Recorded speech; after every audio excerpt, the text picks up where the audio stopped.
Hi friends, എല്ലാവർക്കും recipes by രേവതിയുടെ ഒരു പുതിയ എപ്പിസോഡിലേക്ക് സ്വാഗതം. മിക്സിയിലൊന്ന് കറക്കിയെടുത്ത് വളരെ സിമ്പിളായിട്ട് തയ്യാറാക്കിയെടുക്കാൻ വേണ്ടി പറ്റുന്ന നല്ല ടേസ്റ്റി ആയിട്ടുള്ള ഒരു പലഹാരത്തിൻ്റെ റെസിപ്പിയുമായിട്ടാണ് ഇന്ന് ഞാൻ വന്നിരിക്കുന്നത്. നല്ല പഞ്ഞി പോലെ സോഫ്റ്റ് ആയിട്ടുള്ള ഈ ഒരു പലഹാരം ഉണ്ടാക്കാനായിട്ട് ഒരുപാട് സമയമൊന്നും നമുക്ക് ആവശ്യമായിട്ടില്ല. കുട്ടികളൊക്കെ സ്കൂൾ വിട്ട് വരുമ്പോൾ വളരെ ഹെൽത്തി ആയ രീതിയിൽ നമുക്കിത് തയ്യാറാക്കി എടുക്കാനും പറ്റും. അപ്പോൾ ഇതെങ്ങനെയാണ് ഉണ്ടാക്കുന്നതെന്നൊക്കെ നമുക്കൊന്ന് നോക്കിയിട്ട് വരാം.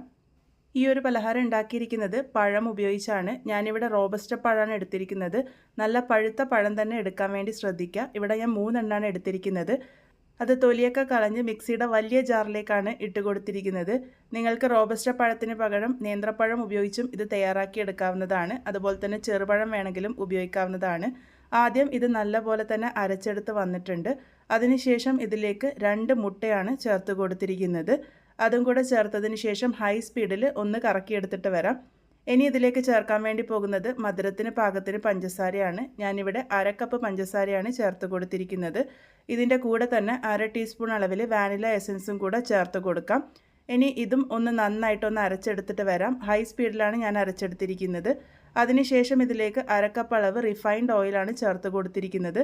ഓയിൽ ചേർത്തതിന് ശേഷം പിന്നെ ലോ സ്പീഡിൽ ഒന്ന് കറക്കിയെടുത്തിട്ട് വന്നിട്ടുണ്ട്.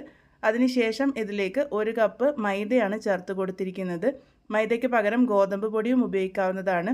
ഇതിലേക്ക് 1 ടീസ്പൂൺ അളവിൽ ബേക്കിംഗ് പൗഡറും അതുപോലെ തന്നെ 1/2 ടീസ്പൂൺ അളവിൽ ബേക്കിംഗ് സോഡയാണ് ചേർത്ത് കൊടുത്തിരിക്കുന്നത്.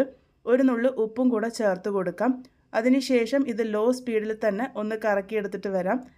പൊടികളൊക്കെ ചേർത്ത് കഴിഞ്ഞാൽ പിന്നെ ഹൈ സ്പീഡിൽ കറക്കരുത്, ലോ സ്പീഡിൽ തന്നെ കറക്കിയെടുക്കാൻ വേണ്ടി ശ്രദ്ധിക്കുക. അപ്പോൾ ഇതാ എല്ലാം കൂടെ ഈ ഒരു പരുവത്തിലാണ് കൂട്ടുണ്ടാകുക. ഇത് ഞാനിപ്പോൾ ഇവിടെ ഒരു ബൗളിലേക്ക് മാറ്റിയിട്ടുണ്ട്.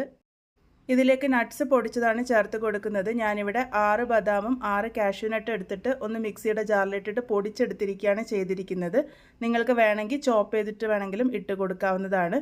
ഇതൊന്ന് നല്ല പോലെ തന്നെ മിക്സ് ചെയ്തെടുക്കാം. ഇത്രയും ആയിക്കഴിഞ്ഞ് കഴിഞ്ഞാൽ നമ്മളുടെ കൂട്ട് ഇവിടെ പാകത്തിന് റെഡിയായി കിട്ടും. ഈ ഒരു കൺസിസ്റ്റൻസിയിലാണ് നമ്മളുടെ കൂട്ട് വേണ്ടത്. ഇതിപ്പോൾ പാകത്തിന് തന്നെ റെഡിയായി കിട്ടിയിട്ടുണ്ട്.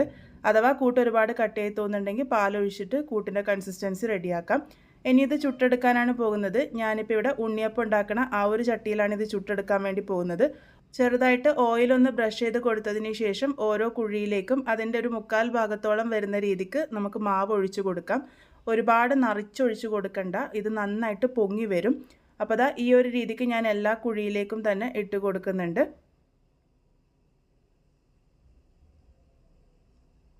അതിനുശേഷം ഇത് അടച്ച് വെച്ചിട്ട് ഒരു 4 മിനിറ്റ് നേരത്തേക്കാണ് കുക്ക് ചെയ്തെടുക്കേണ്ടത്.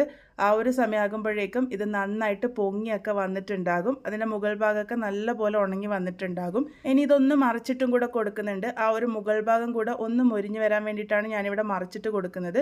അതിനുശേഷം ഒരുപാട് നേരം വെക്കേണ്ട ആവശ്യമില്ല. ജസ്റ്റ് മറിച്ചിട്ട് ഒന്ന് ഒരു 30 സെക്കൻഡൊക്കെ വെച്ചാൽ മതി. ആ ഒരു സമയമാകുമ്പോഴേക്കും തന്നെ ഇത് പാകത്തിന് റെഡി ആയിട്ടുണ്ടാകും.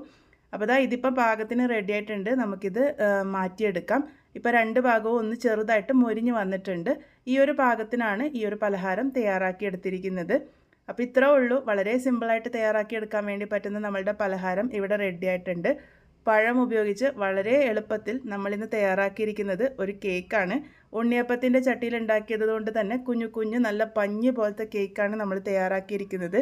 കുട്ടികളൊക്കെ സ്കൂൾ വിട്ട് വരുമ്പോൾ ഈസി ആയിട്ട് തയ്യാറാക്കി എടുക്കാൻ വേണ്ടി പറ്റും. അതുപോലെ തന്നെ പഴമൊക്കെ നന്നായിട്ട് കറുത്ത് തുടങ്ങിയാലോ അല്ലാന്നുണ്ടെങ്കിൽ മോശമായി തുടങ്ങിയാലൊക്കെ നമുക്കിത് ഒന്ന് ട്രൈ ചെയ്ത് നോക്കാവുന്നതാണ്. അപ്പോൾ ഏറ്റവും എളുപ്പത്തിൽ തയ്യാറാക്കി എടുക്കാൻ വേണ്ടി പറ്റുന്ന ഈ ഒരു പലഹാരം നിങ്ങൾ എന്തായാലും ട്രൈ ചെയ്ത് നോക്കൂ. ട്രൈ ചെയ്തതിന് ശേഷം ഫീഡ്ബാക്സ് ഒക്കെ പറയാൻ വേണ്ടി മറക്കരുത്. വീണ്ടും ഒരു നല്ല റെസിപ്പിയുമായി വളരെ